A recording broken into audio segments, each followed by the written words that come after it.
one of the great violinists and great artists of the century. What Ida offers, only very few have to offer. And this is the profoundest and deepest feeling she transmits through her instrument.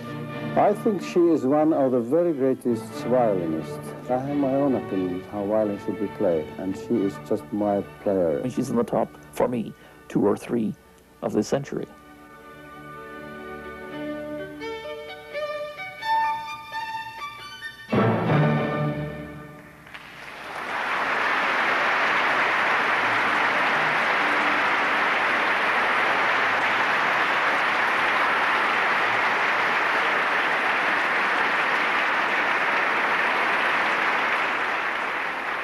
It's always a thrill and a new experience every time you stand on that stage.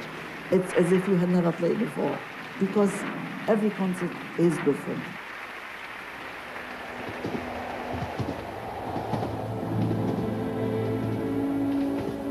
In 1986, my father and I returned to our native land of Poland. I had been invited to judge a Wieniawski International Violin Competition and to perform with the Warsaw Philharmonic Orchestra. It was our first opportunity to return to our roots since leaving this country more than 50 years ago.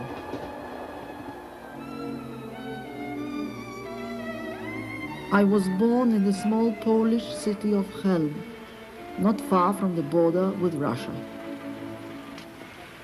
This is the first time my father and I have seen Chełm since we left here in the 1930s. It was here that one day, when I was 3½, I said to my mother that I wanted to play my sister Alice's violin.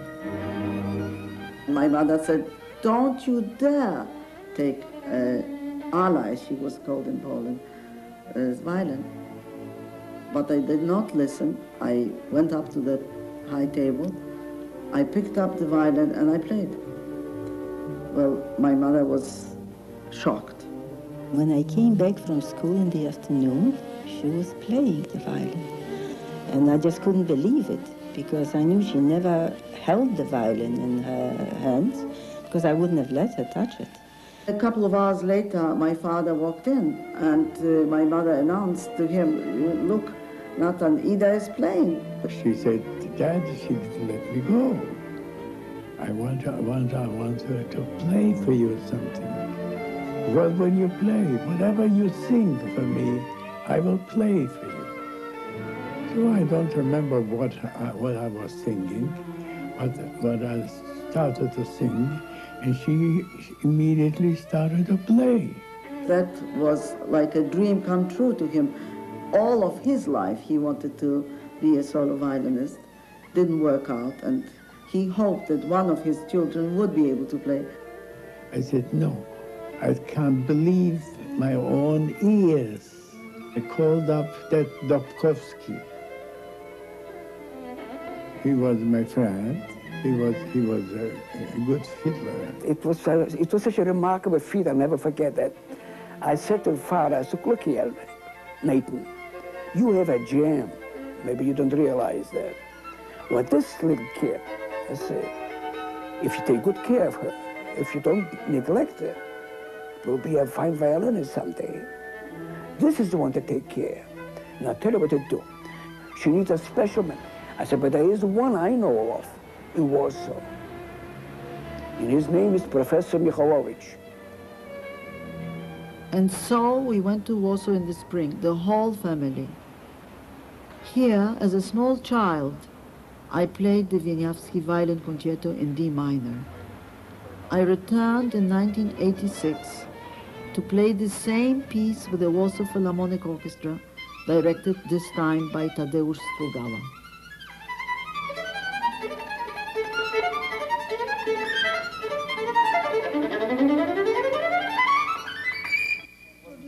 I was touched when, before going on stage, I was greeted by Kazimierz Wielkomirski, who conducted the orchestra when, as a child, I played this concerto here so long ago.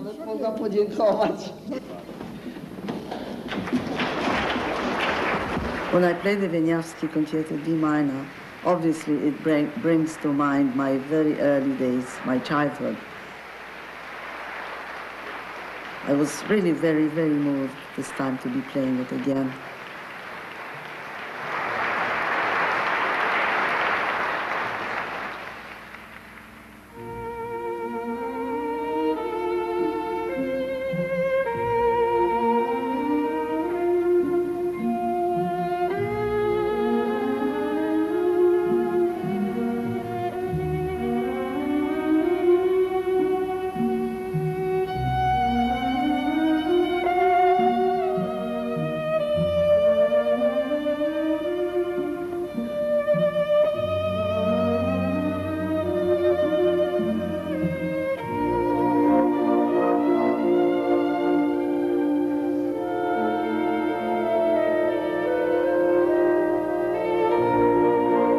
As far as I can recall, our life in Warsaw was very, very modest. We lived in one room. My mother tried to do everything to make ends meet. She worked very, very hard. So did my father. The main thing in my life was my family. And I was happy that we were all together. That meant everything to me. I didn't notice the penury. All I noticed was the love, and we always had enough food. My father was always terribly ambitious for me to be a top musician. So whenever a very famous violinist, one of the superstars, visited Warsaw, invariably there was Mr. Haendel with his baby. Sometimes it was rather difficult to approach these people because they wherever they went, I suppose they were always faced with parents who had prodigies. So they tried to get rid of those people. Szymon Goldberg was an internationally known Polish violinist. He was home in Warsaw to visit, and father promptly took me to play for him. It was a great experience, really, to see such a tiny, she may have been 5 years of age, to see such a little something to play so extraordinary with disregard to any difficulties on the very dangerous little piece of fingerboard, with a tremendous projection, already with vibrato, and there's just a little miraculous personality.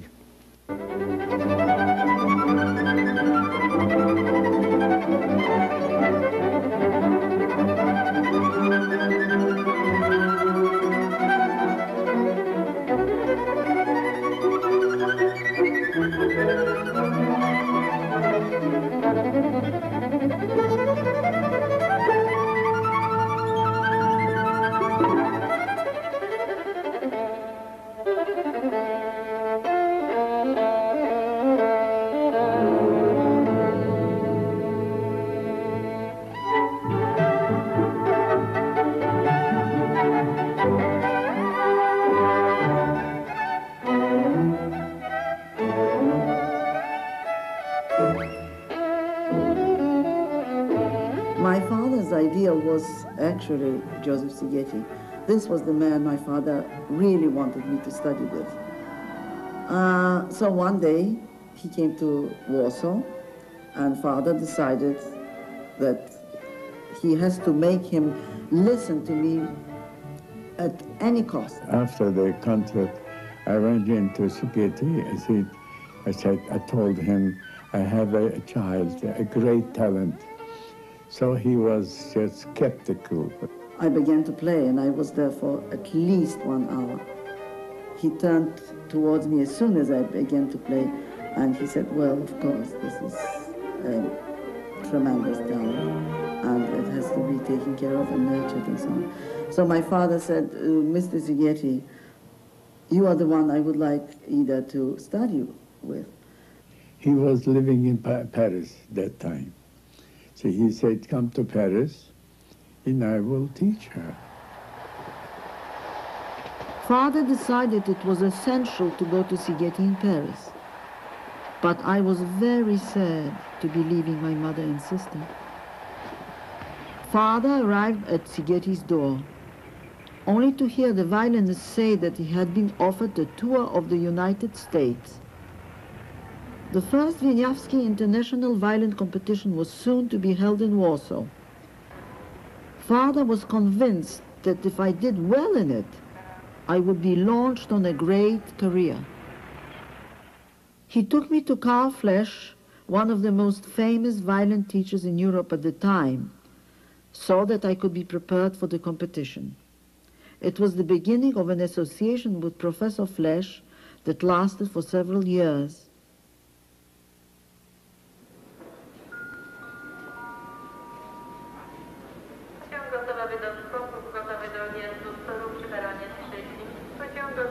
After working with Karl Flesch in 1935, I returned to Poland for the competition. In 1986, I returned again to Poland for the same competition, this time as a member of the jury.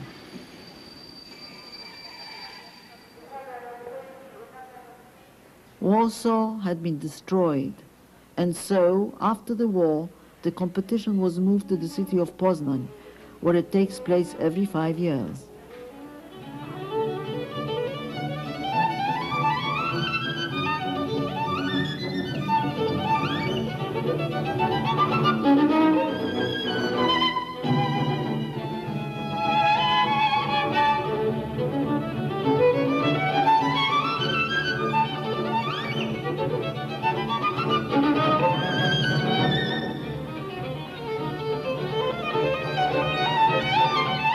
This is the oldest and still one of the most important violin competitions in the world. Some of the finest young talent of today is here taking part. I can hardly believe that it is so many years since I was one of them.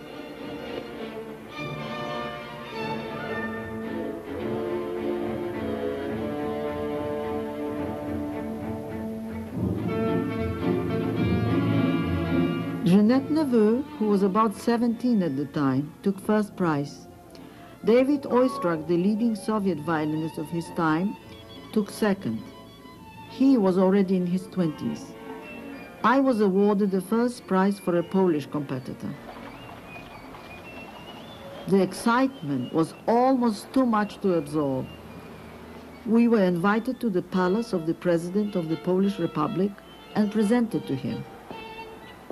This palace was completely destroyed in the war. It was marvelously rebuilt, and it was in this room of the original palace that we were received by the President.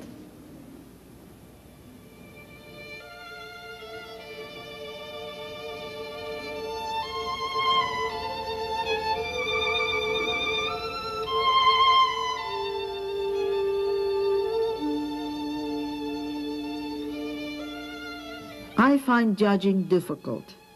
It requires dissecting and analyzing performances, as well as appreciating the overall musicality. I don't like playing God with so much responsibility for someone's future.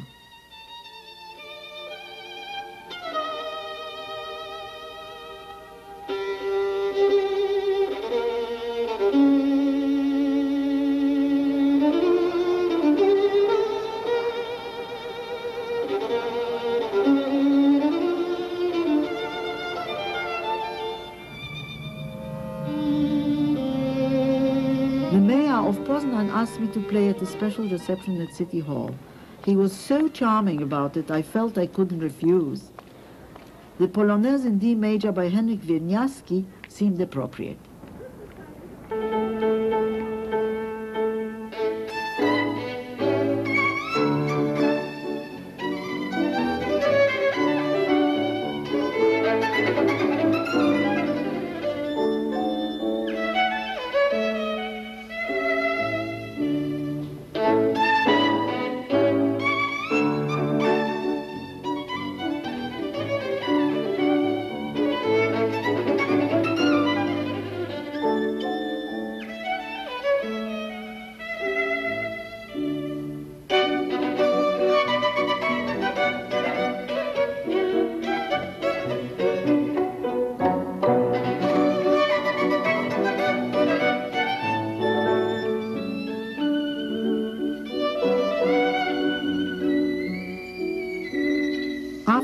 competition, Father and I went to Baden-Baden in Germany to continue my lessons with Karl Flesch.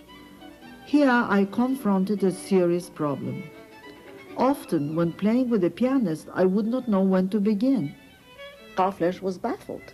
One day, he called Father and myself for a conference, and he said, I really don't understand it. You play all the concerti, all the caprices by Paganini, everything, and all of a sudden, you don't know when to come in.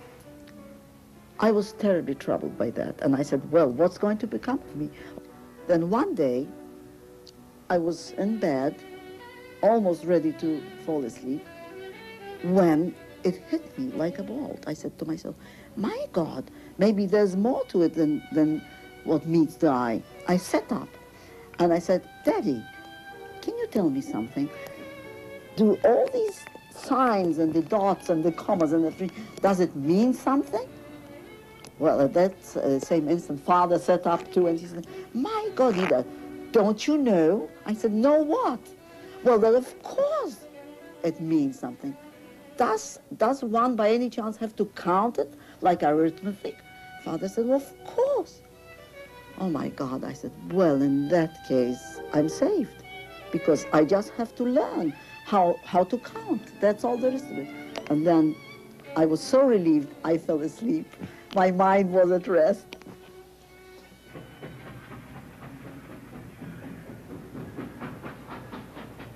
Professor Flesch decided to move from Germany to London and take up residence there in the 1930s. Obviously, that's where my father was going to take me, to London, England. I was very, very excited about studying with Karl Flesch. I liked him. Pupils were very frightened by Karl Flesch because he could be terribly severe sometimes, a great disciplinarian. But with me, he was very playful. He kissed me and he paid me compliments when necessary, but he could also be very strict. And that was as it should have been. My father just brought me to the house of Karl Flesch. So we were there behind the door, and then I heard the most divine piece of music. And I thought to myself, my God, I do identify with that tragic sound very, very much. It just went to the core of my spirit, and I said to myself, my God, I would love to play that. And that was Chausson's poem. I was very, very melancholy when I was a child. And that type of music, that style appealed to my nature very much. I felt that I wanted to play it and express what was inside me, and I felt that I could express it because of the very nature of that work.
Carl Flesch gave his okay for me to make my debut in London, he suggested to father that I get myself a manager.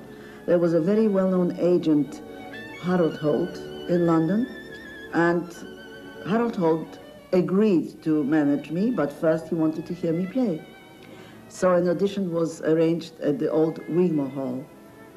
I just played a few bars from a concerto, and he immediately rose, went to my father and said, "Mr. Haendel, I think we should try and launch Ida on the same type of career as Yehudi Menuhin, on a very big scale." He decided that the debut would be at the old Queen's Hall, which was a lovely hall from every point of view, acoustically, visually, and so on, and lots of orchestra concerts took place there. But I thought I was really privileged to have a recital at the Queen's Hall, which was only given to the very few already known artists. And here I was unknown, playing at this marvelous hall. Never in my then fairly young life had I heard any artist, let alone anyone that young, who played with such enormous security and assurance, and just as if she knew exactly where she was going, both on the instrument and emotionally and musically.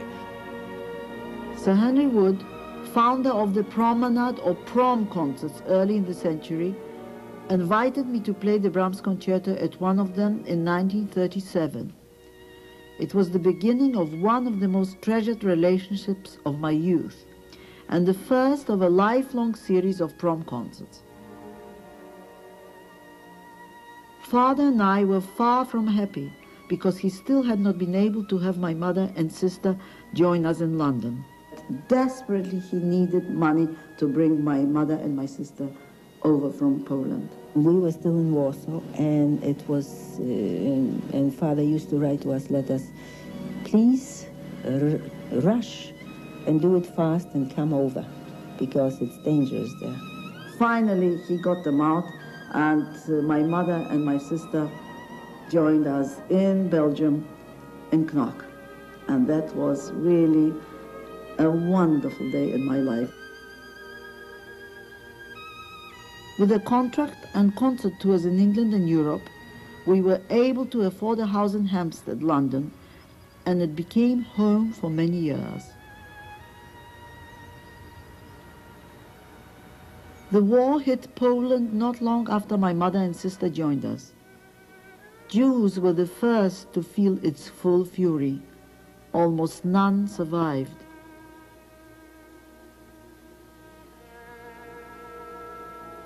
The entire magnificent city of Warsaw was leveled by the war's end. If it were not for the fact that I was a violinist, of course we would have stayed in Poland and been murdered like everybody else, like all the Jewish people there. But by some divine decree, the fact that I was playing the violin and that Father had to take me out of Poland, we were all saved. It was a salvation for all of us, my immediate family and myself.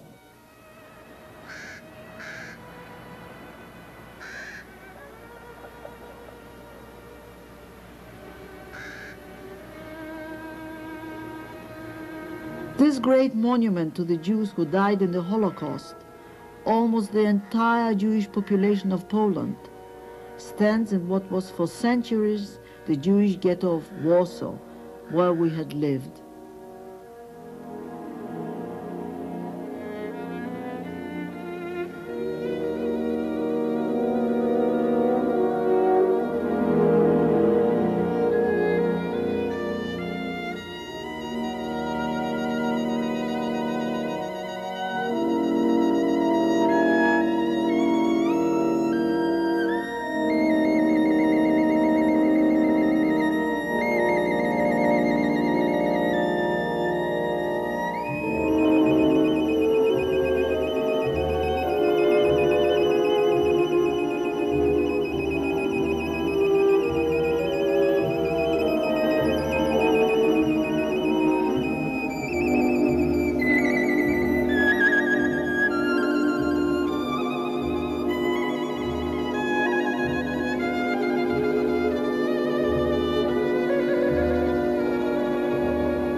George Enescu, the great Romanian composer, lived for many years in Paris.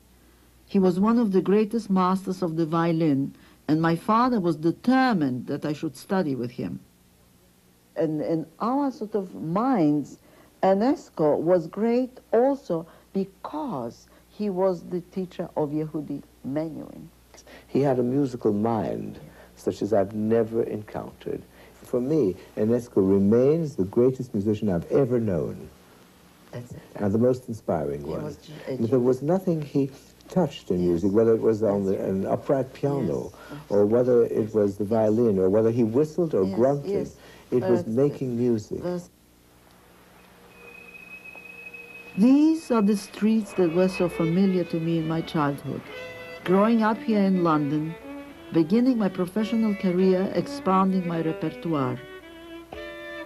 Enescu was the great master of Bach, and as we worked together, I seemed to hear Bach the giant for the first time.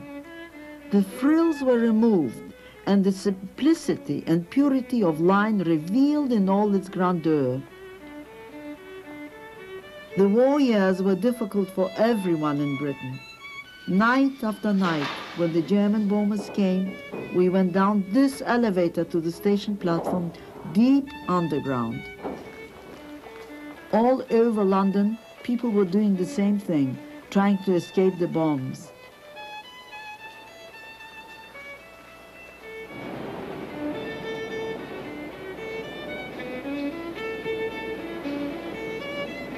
I remember so well the long nights in this station, crowded with so many others, our family holding onto its little patch of concrete so we could sleep a bit during the night. Overhead, London was suffering terribly.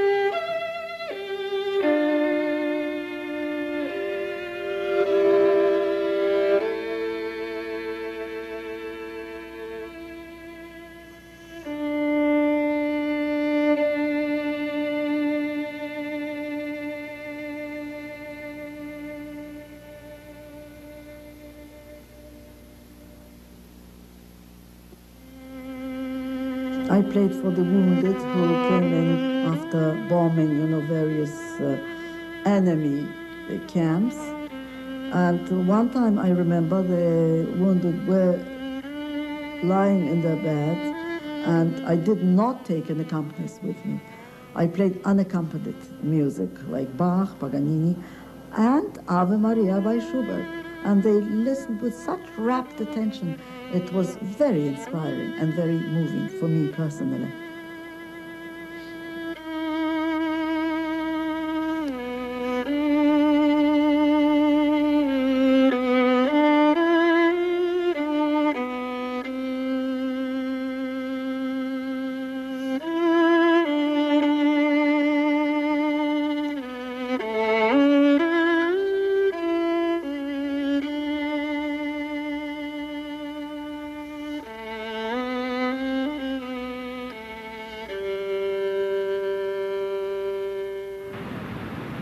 One great London institution that survived the war was the Royal Albert Hall, built by Queen Victoria. Memories? Memories, yes. You know, Brian, I remember when I first came to London, I was a little girl, and I saw this little building. I knew that very, very few artists appeared here. It was just a pinnacle of an artist's dream to appear at the Albert Hall. The first famous artists that I heard was Yehudi Menuhin. And there I was in this vast building, listening in awe to Yehudi Menuhin, absolutely overwhelmed. I never even dreamed that I was going to play here one day. I was invited to give a recital.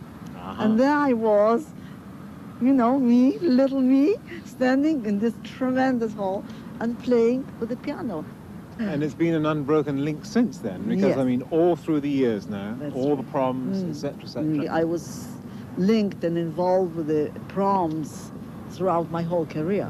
So I'm very proud to have been playing at the Albert Hall all my life. And then In 1987, I played the Britten Concerto at a prom concert with the BBC Symphony, conducted by my friend of so many years, Sir John Pritchard. Leading towards it, and the chorale is just like... And the violin spins all this around. A bit of heaven, isn't it, suddenly coming? She's adored by the orchestral community in London, by which I mean all the orchestral players.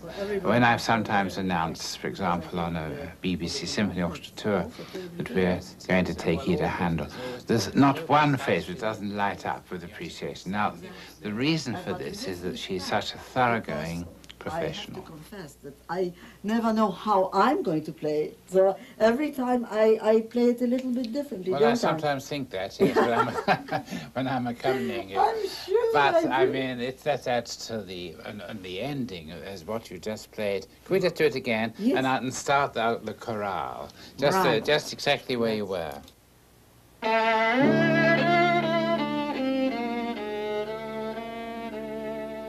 When we rehearse, as we often do in a room together with the concerto, with myself at the piano, she's thinking of the whole thing in terms of the final finished result. And that's something a conductor appreciates.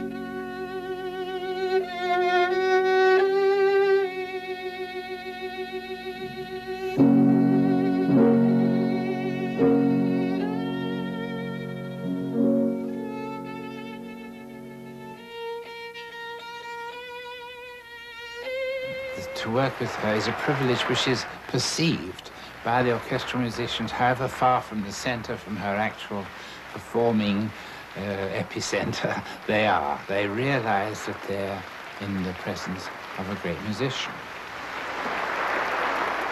I feel that I play for musicians, basically. When I go out there on that stage, I think only in terms of musicians. Because if the audience likes me, I am happy, naturally. But I know I play for musicians, I play for orchestras, I play, because these are the people who know what I'm doing. If I satisfy musicians, if I satisfy the composer, then audiences are bound to appreciate that. Music is so versatile. It should reach everybody when it's really good. It's necessary to work in radio, TV, and recording studios to make our music available to as wide a public as possible. But it's not easy.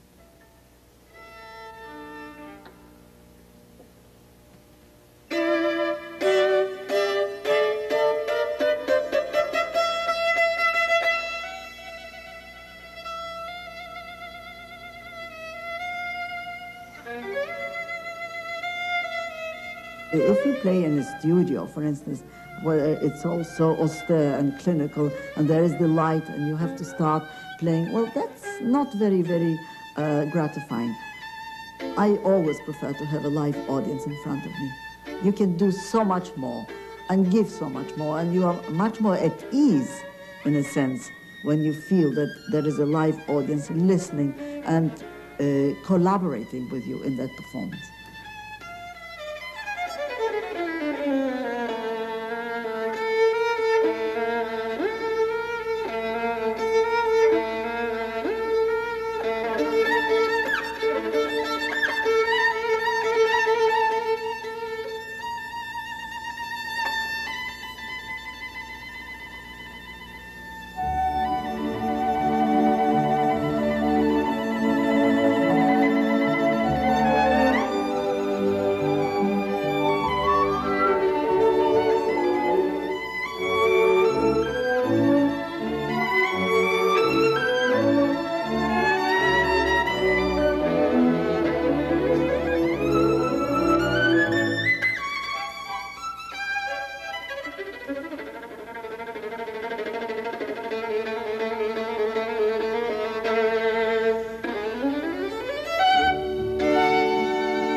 management of a career is terribly important and terribly difficult and a tremendous responsibility.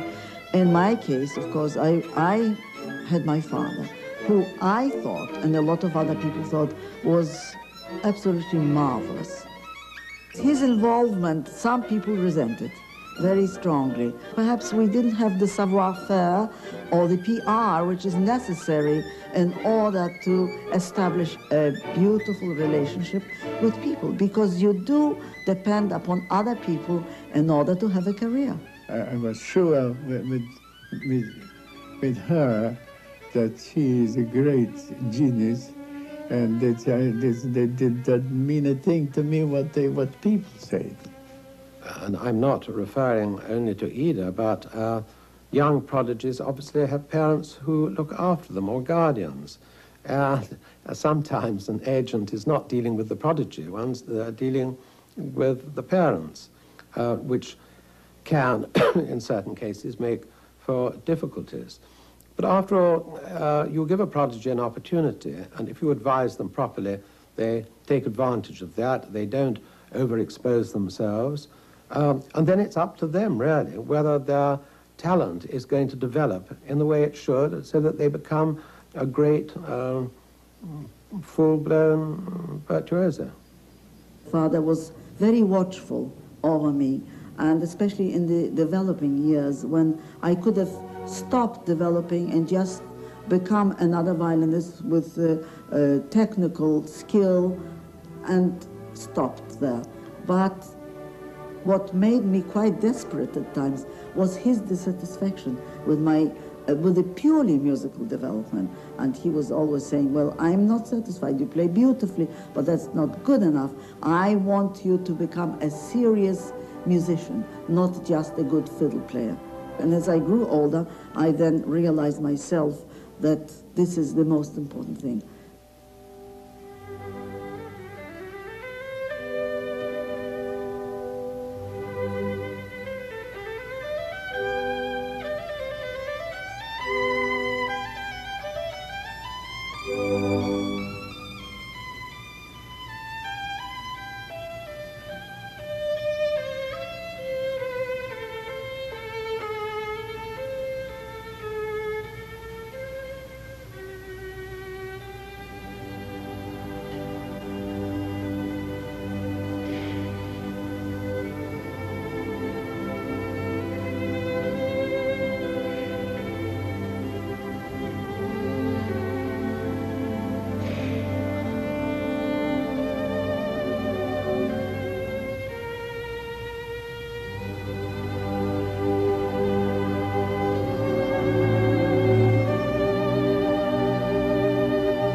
The first thing you notice about the sounds she produces is the tone quality itself. There is that incredible intensity to the tone quality. Her vibrato is very narrow, and it's very intense. And then there's the strength, the incredible strength of that bow arm, which produces a sound that is always alive, always full, always dramatic, always dynamic. It never lets you rest. The most important thing in my life has always been my family. In 1952, when my sister Alice married, we all moved to Montreal. An early performance in Montreal was in the Forum, a vast place more accustomed to hockey players. But I enjoy playing for large crowds. I remember very well a concert in the Forum. At that time, we had these dollar concerts in the Forum, which was packed all the time. She played the Lalo, as far as I remember, for the first time again with the Montreal Symphony. And since then, it was a normal normal thing that she would play with the Montreal Symphony.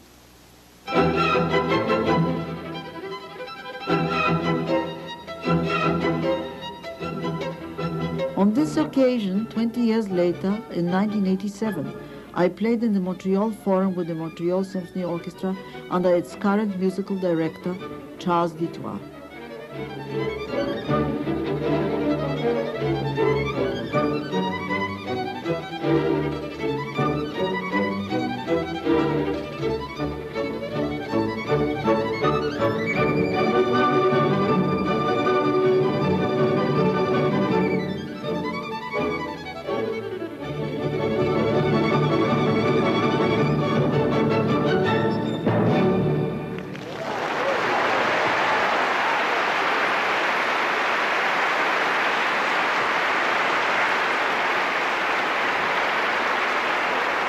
It's terribly exciting, very gratifying when you hear that thunder of applause and that spontaneous reaction to a good performance. Then you really think, well, I must have been good tonight, or something like that.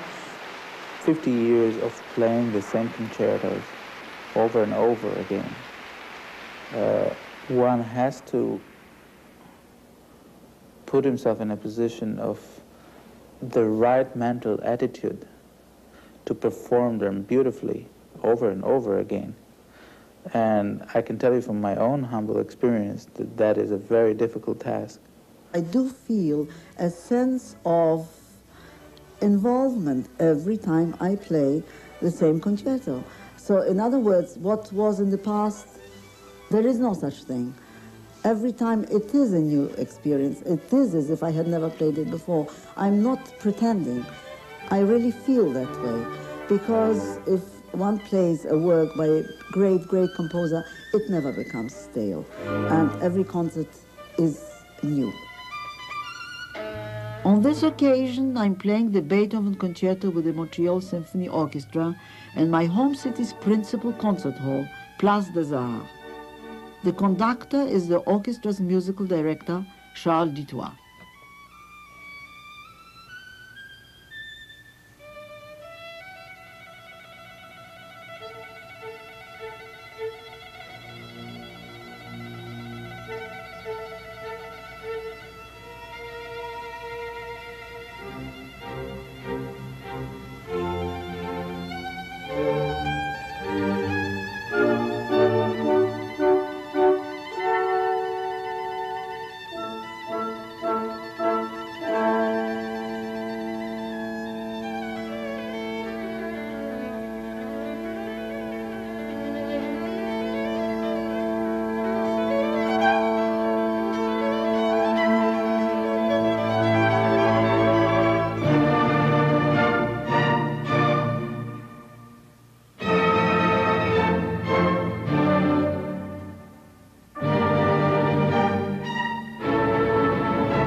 Music is part of everything. Music is life itself. I don't understand how people can exist without music. I suppose they can. They've got to find something. Every human being has to find an outlet to express himself or herself in some way. For me, I see no existence without music because it's been part of me almost since I was born.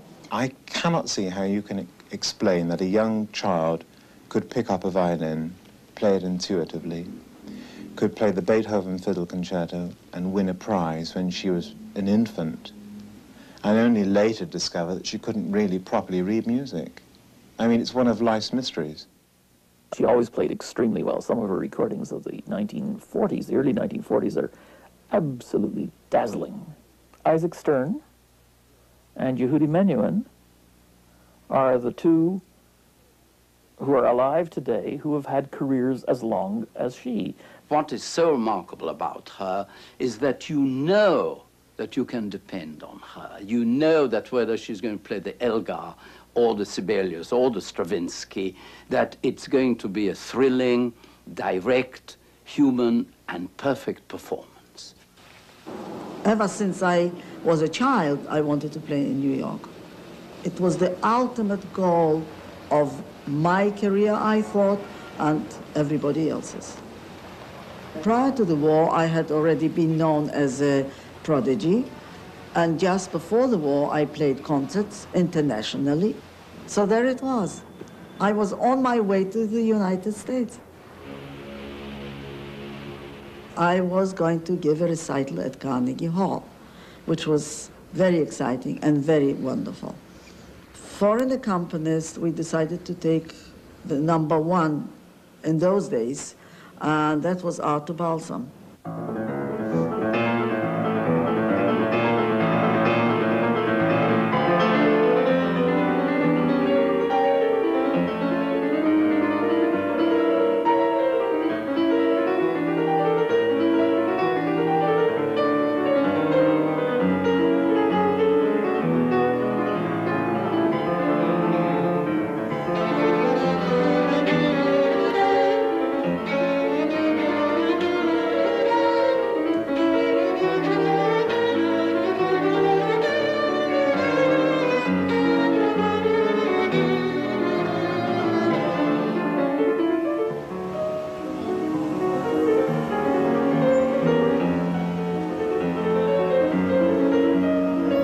Shadow on my happiness at making a New York debut was that neither here nor in the American tour which followed had impresario Sol Hurok arranged for me to play with a prominent American orchestra.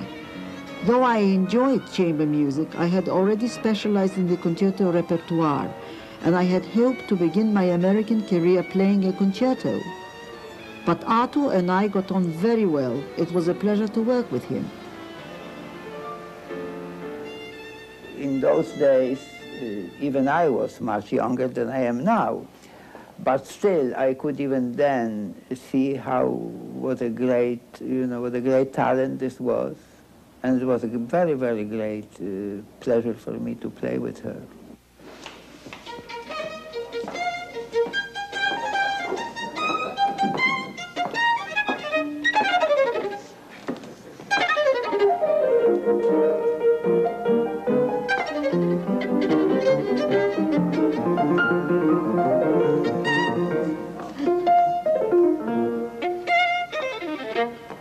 That sonata, maybe, I don't know how many years ago.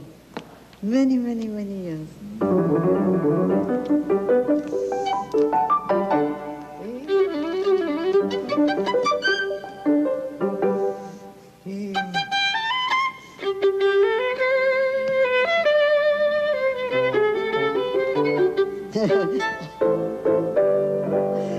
Mass of confusion.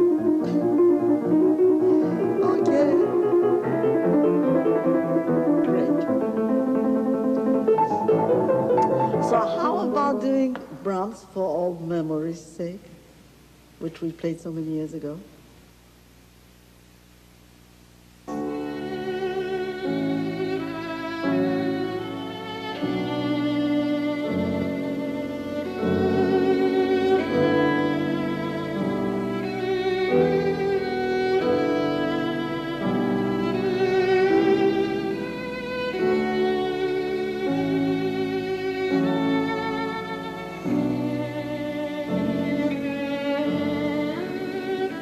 I felt that my dream had come true. This was what I was aiming for all my life since I began to play the violin. And there I was finally on that stage of the Carnegie Hall.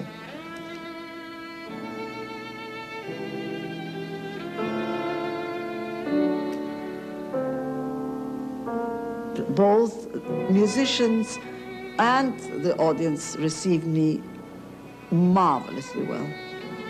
The critical reaction of my debut was, on the whole, favorable, but to be perfectly frank, not as enthusiastic as a lot of musicians predicted.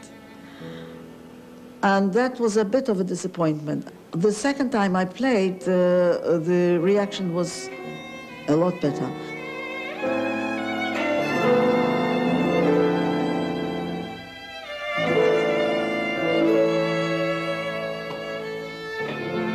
After years of darkness in wartime London, the bright lights and excitement of New York made up for a lot, even for the poorly organized midwinter tour of small American towns that followed.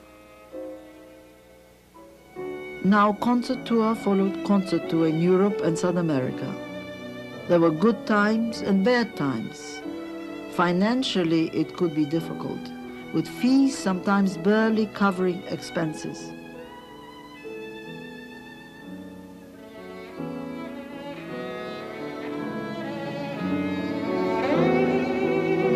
My first experience on the soil of the Holy Land was quite extraordinary. There was a war going on, and my manager, Harold Holt, strongly objected to my going to play in Palestine at such a tense moment, critical moment in the life of the country. But my father said, we've been asked to go to Palestine, and I'm going to take Ida to play in Palestine. We went there, and of course everybody was very, very tense. The situation was very, very critical. Everybody was frightened and sometimes even in a panic. I recall very vividly, we traveled once from Tel Aviv to Haifa in an armored car, and there was, even though it was an armored car, there were shots heard. Everybody tried to go under the benches and hide. We just experienced what the local people experienced, and we had to take it in our stride. She has been coming to Israel since its inception, since the Palestinian days. She has, of course, like a few others, not ever taken a dime for it. She has always volunteered her services. Orchestra absolutely adores her. And she's just been a regular with us.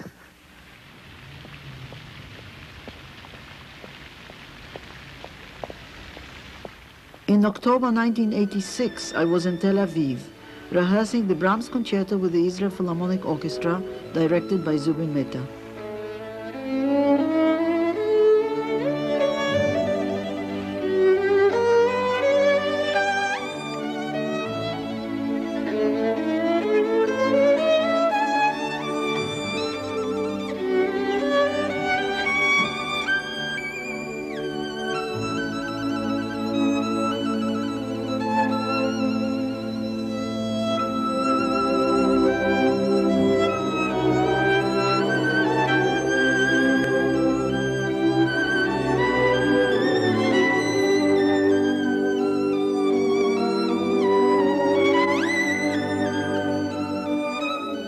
One feels her foundation in the deepest roots of Central Europe in the most positive sense. I've never played or accompanied Ida with an orchestra that the orchestra is really not completely, especially the string section of that orchestra, in being in admiration of this playing. You know, it is, every bar is thought out, it has this solidity. It's a pleasure to accompany. There's just no problem.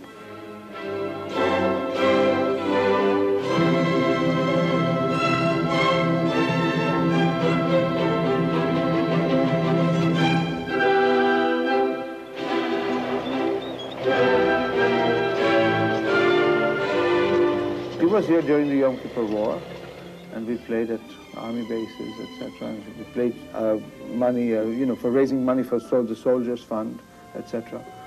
Ida is a real trooper. I think I have been very close to Israel. The country meant and means a lot to me. Being born Jewish, of course, I was asked, when did you come to Israel for the first time? And I think I said once, and I still mean that, 1,000 years ago.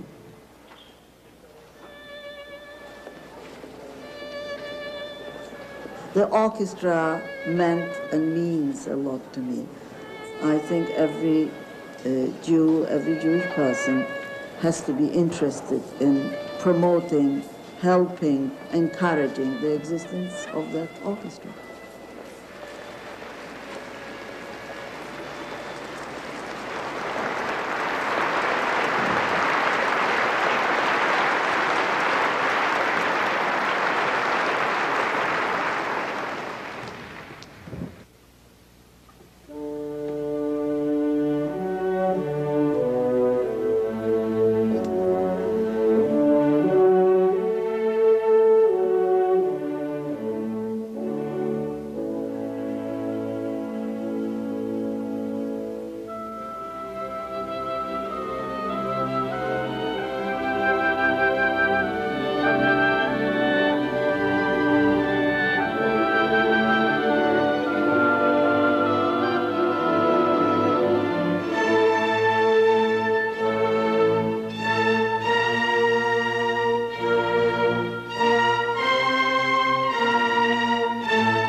I feel so uplifted when I come to Jerusalem. I think there's something special because it embraces all religions, all creeds, every human being.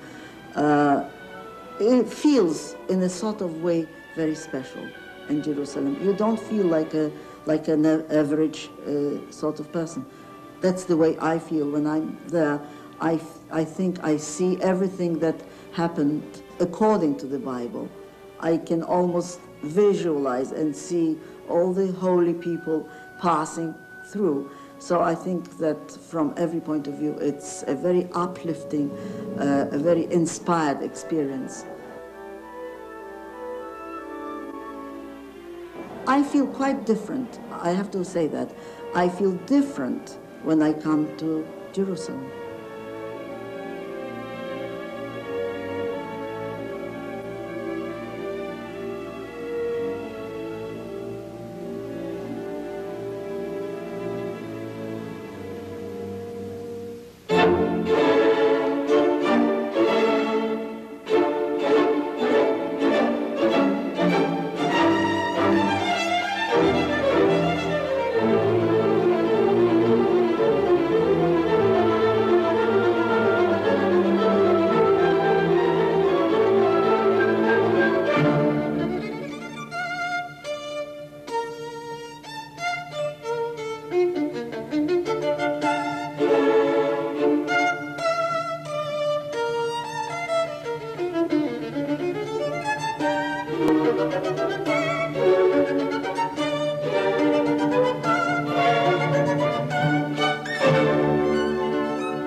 When I first played the Brahms concerto,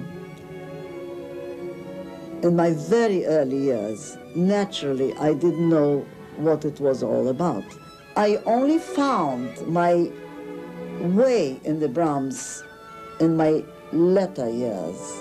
As I probed deeper into the significance of the concerto, I came to the conclusion that perhaps, for me, he is the most complete of all composers. There is everything there. Lyricism, very masculine when necessary, and the melodies, the themes are so wonderful, so sublime. I don't think there is one superfluous note.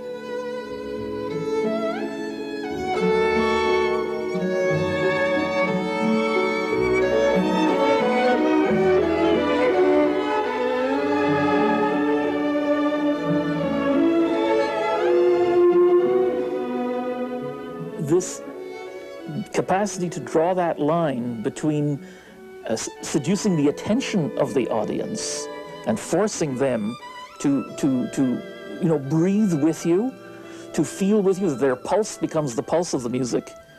It's a very very special quality. Horowitz has it. When he sits down to play, everybody's absolutely mesmerized. And Ida has that quality, as Rubinstein, as Isaac Stern had, as Yehudi Menuhin had. These are very, very special qualities. And there are only a few people in each century who have that capacity to magnetize and polarize an audience.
The Huberman Centenary was a rare opportunity to spend a few days in company with a number of my violinist colleagues.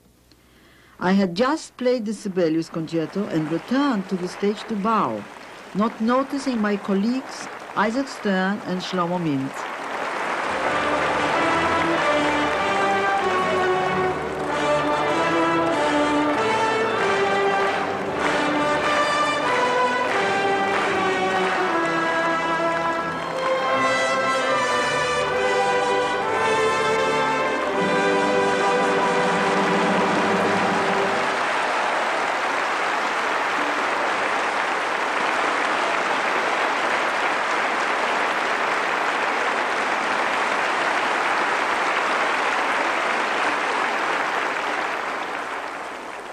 I was so moved. It was such a wonderful gesture. Absolutely unforgettable.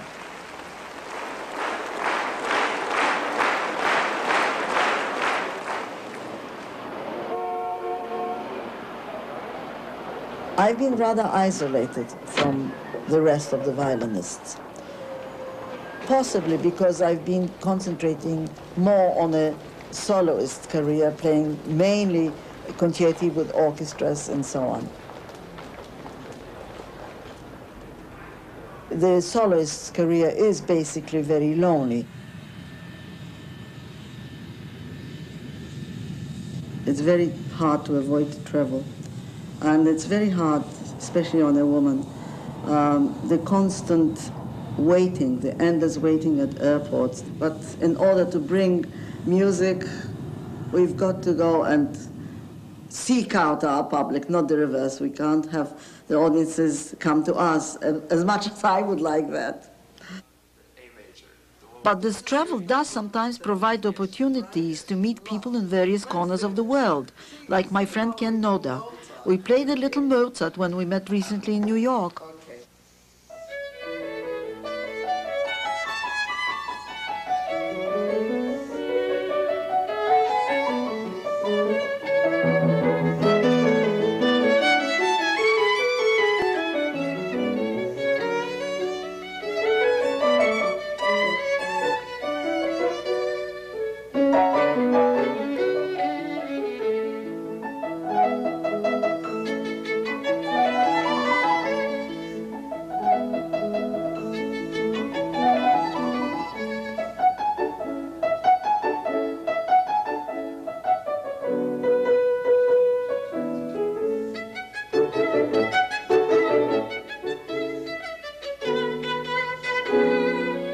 In spite of the hardships of travel imposed on a concert artist, I must admit that it has provided me with opportunities to see places and meet people around the world, and that has been a rare privilege. In 1973, with the London Philharmonic Orchestra directed by Sir John Pritchard, I toured China. Rodney Friend was then concertmaster. I always have the feeling with Ida that you can put her on the North Pole and she's going to take out the violin and play with freezing cold hands equally as well as she's going to play in the Royal Festival Hall in London or Carnegie Hall in New York.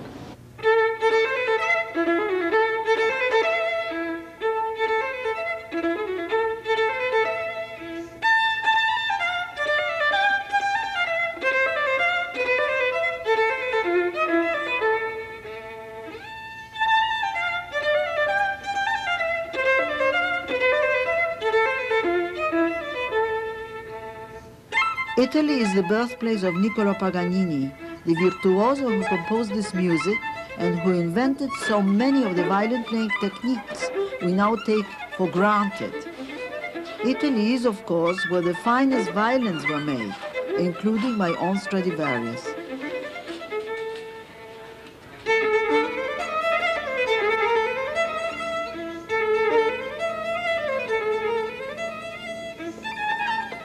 Venice is absolutely unique in the whole world, and I was enchanted to be here just as any tourist would be. I first visited Venice at the invitation of Maestro Sergio Celibidache, who invited me to play with him at the Biennale.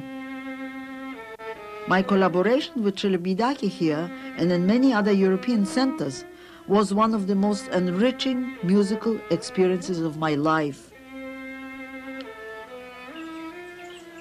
I arrived in Venice, I remember very clearly, on the lovely September afternoon. We stayed in a modest hotel opposite the Teatro La Fenice. It's a wonderful concert hall, this jewel, La Fenice.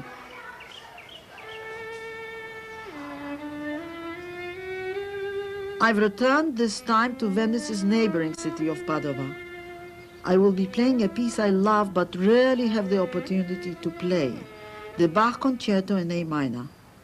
Claudio Scimone will direct his fine chamber orchestra, I Solisti Veneti, and we will play in the ancient church of Santa Sofia.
With a fiddler, there is so much at risk, and it all somehow miraculously seems to work with her.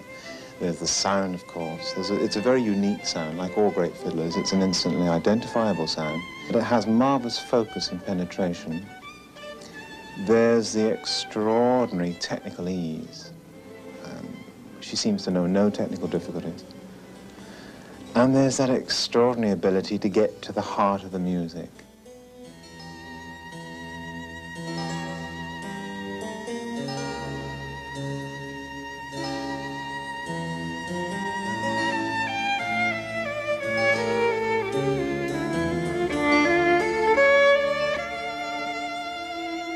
When you are on the platform, you really don't think in terms of anything but the music. At least I don't. And you are, even then, very isolated from everything and from everybody. You don't think in terms of audiences, you don't think in terms of critics, you don't think in terms of anything, but to do justice to what you are trying to say in the music. So it is a kind of a separation from everybody.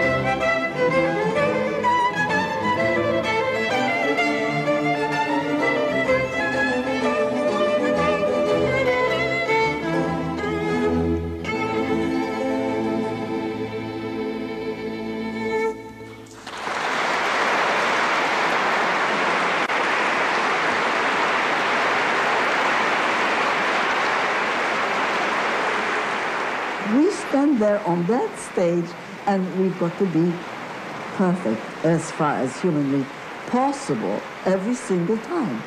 But I try to make myself not think in those terms. I try to think only in terms of the music making and the fact that I'm playing with a wonderful orchestra, a wonderful conductor, and to derive pleasure from that point of view. But I would certainly never call it having fun. As I got older, I was lucky to play with great, great conductors. One of the first was Rafael Kubelik. I was so enchanted by his music making. He opened my eyes to many, many things which escaped me. She's an extraordinary woman. She's not only a great artist, but I always felt that she wants to get into the core of things and the musical, real understanding of composers, not only just to be a virtuoso. I've been asked how I feel about my early recordings. Well, I have to say that I don't often listen to them. I don't listen to my recordings, period, if I can avoid it, because they are never really satisfactory. You always think, oh my God, if only I had done that, if only I could improve upon that. Also, I'm trying not to record and repeat the same phrases again and again because it becomes so stale. So I'm trying to do everything in one take. When I do listen to them sometimes, and I did a lot of the virtuoso acrobatics in those days, I have to say that they're not too bad.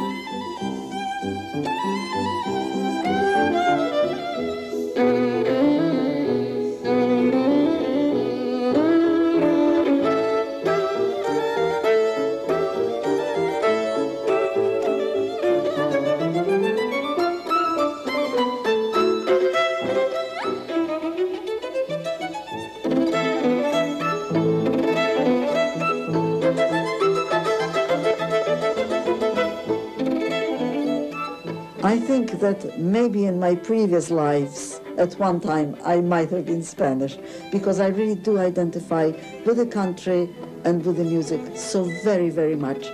The basic rhythm of Spanish music appeals to me personally tremendously.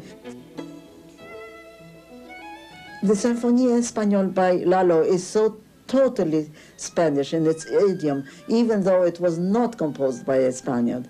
I think that really a great genius, once he sets out to write, to compose something of a specific country, usually he finds the language.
Well, I always thought that my obligation first and foremost was to the composer. I always tried to express what I thought, in my own humble opinion, the composer wanted.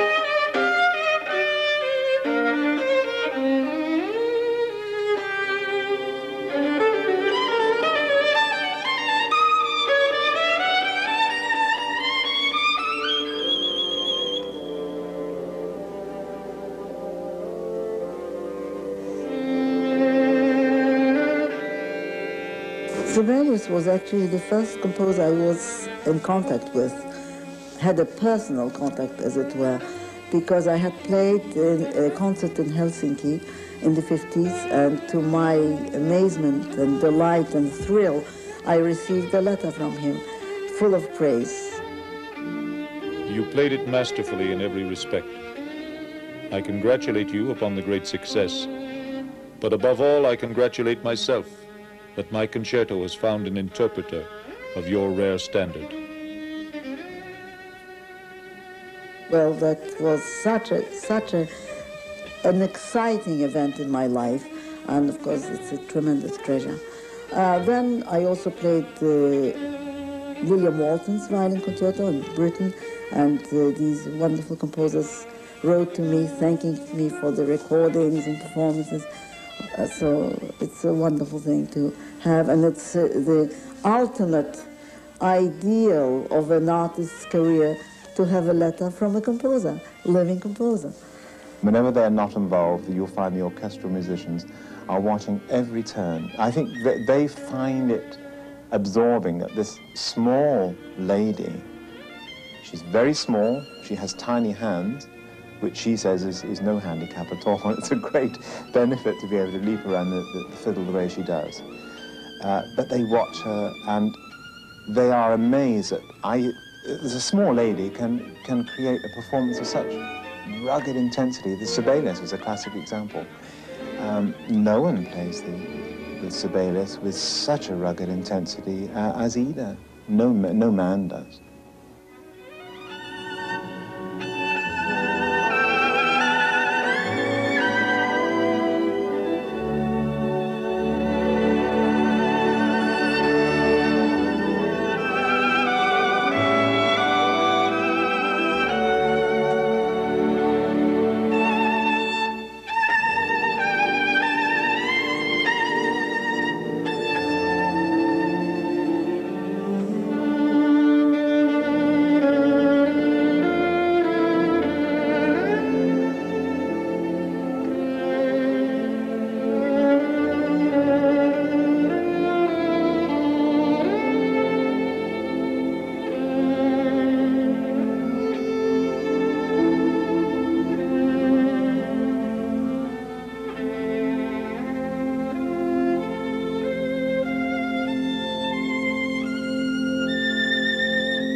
Though Montreal is home, I spend as many free days as I can in my Miami house because I love the sun.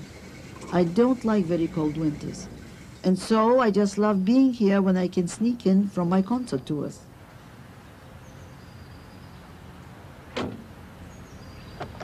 It has been more of a European career than a North American one. She played with the New York Philharmonic for the first time only 2 years ago, which I was very surprised to hear. That's why I immediately invited her. In recent years, I have all of a sudden begun to play a lot in the United States, of course in Canada, where I live, and it's very gratifying.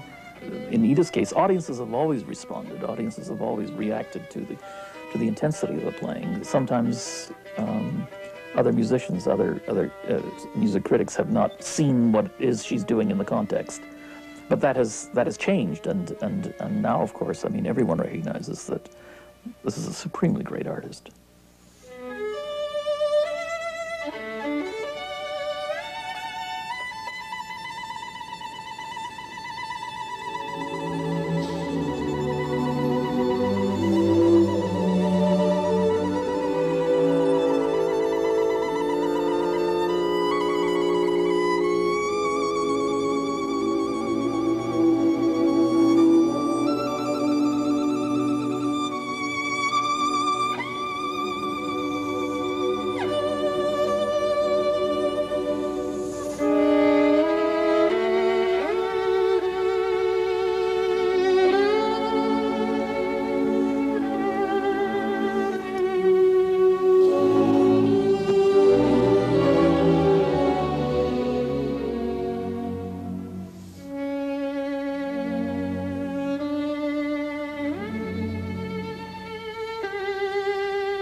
Of course I would do it all over again. There is absolutely no doubt, because that's what I was born for. I'm sure that there was absolutely no other choice for me.